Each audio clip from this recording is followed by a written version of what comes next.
6월 8일 방송되는 산호라면 690일의 산골 부부와 순박한 처남의 봄은 짧아 편에서는 경북 영덕 칠보산 나물특공대 3인방 천이득, 김희자, 김경복 씨 이야기를 소개할 예정이라고 합니다.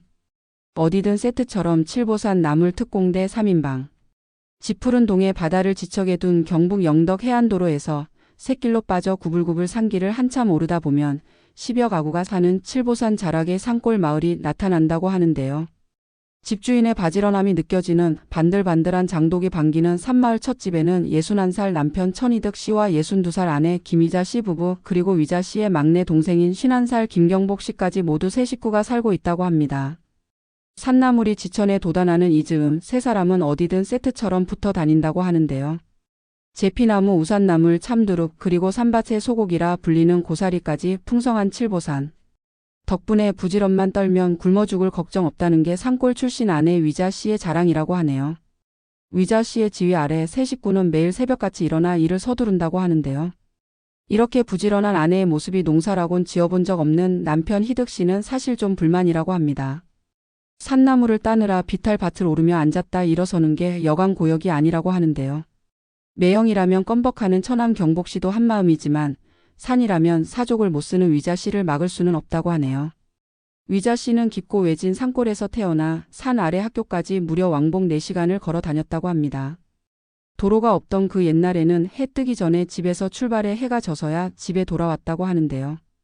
비가 오는 날은 물론 모내기철이 되면 농사일을 돕느라 무려 한 달간 결석한 적도 있었다고 하는데요. 결석을 밥 먹듯 하다 보니 개근상을 받아보는 게 소원이었다는 위자 씨가 그토록 지긋지긋했던 산마을, 산골 고향으로 돌아온 이유를 들어봅니다. 가족을 지켜라 산골 장녀와 산골 맞사위. 칠보산 자락에서 태어난 여자아이 최초로 중학교에 진학했다는 위자 씨. 하지만 중학교 졸업과 동시에 대구의 방직 공장에서 일을 시작해야 했다는데요. 당시 산마을 6남매 장녀인 그녀에게 학업은 사치였던 시절이었고 그녀의 월급은 고스란히 가족의 생활비와 동생들의 학비, 공납금으로 들어갔다고 합니다. 그럼에도 불구하고 장녀 팔자가 다 그렇겠거니 하며 누구도 원망치 않았다는 위자 씨. 그렇게 대구에서 살던 그녀는 9년 전 부모의 병수발을 들기 위해 다시 고향으로 돌아왔을 때도 그랬다고 하는데요.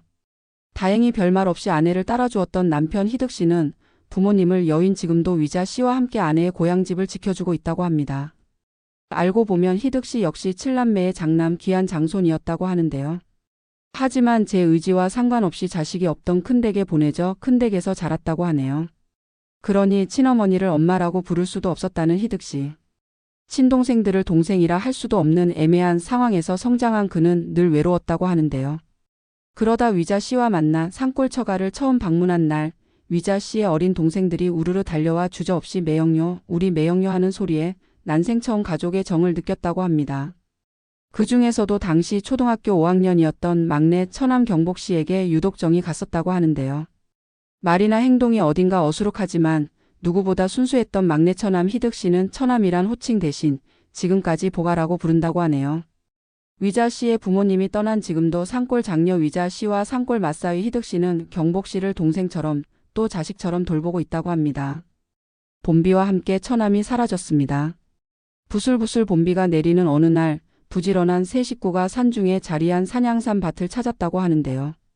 산나물과 젓갈, 직접 담근 김치를 팔아 생계를 잇는 이들에게 산양삼은 젓갈에 들어가는 귀하디귀한 식재료라고 합니다. 사실 이들 부부의 젓갈과 김치는 달인으로 소문자자한데요.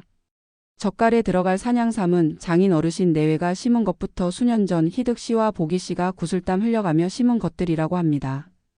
아기 다루듯 조심스레 산양삼을 캐던 희득 씨가 문득 옛 추억을 끄집어내는데요. 경복 씨가 위자 씨 부부 몰래 산양삼 수백 뿌리를 캐서 팔아넘겨 그 돈으로 몽땅 복권을 샀다고 하네요. 순박한 경복 씨가 처음으로 친 대형 사고였다고 하는데요. 1등에 당첨돼서 누나 부부에게 나눠주고 싶었다는 경복 씨. 아이처럼 순수한 마음을 이해 못하는 건 아니지만 경복 씨의 어처구니 없는 사고 탓에 부부는 산양삼 농사를 망쳐서 당시엔 두고두고 고생했다고 합니다. 씁쓸한 추억처럼 거세지는 빗줄기에 하는 수 없이 일손을 내려놓고 쉬는 세 사람인데요. 그런데 부부가 잠깐 눈을 붙인 사이 경복 씨가 장대비를 뚫고 집을 나서 시내버스에 몸을 실었다고 합니다. 도대체 경복 씨는 어디로 가는 것일까요? 잠에서 깬 부부는 경복 씨가 사라진 걸 알고 발을 구르기 시작하는데요. 또 복권을 사러 간 것은 아닐지 아니면 혹여 길을 잃기라도 한 건 아닌지 부부의 걱정은 깊어가고 산골의 어둠이 내려앉을 때까지도 경복 씨는 돌아오지 않는 상황.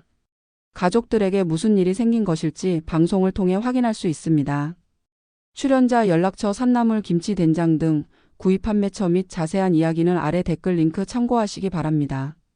그리고 구독 신청 부탁드립니다.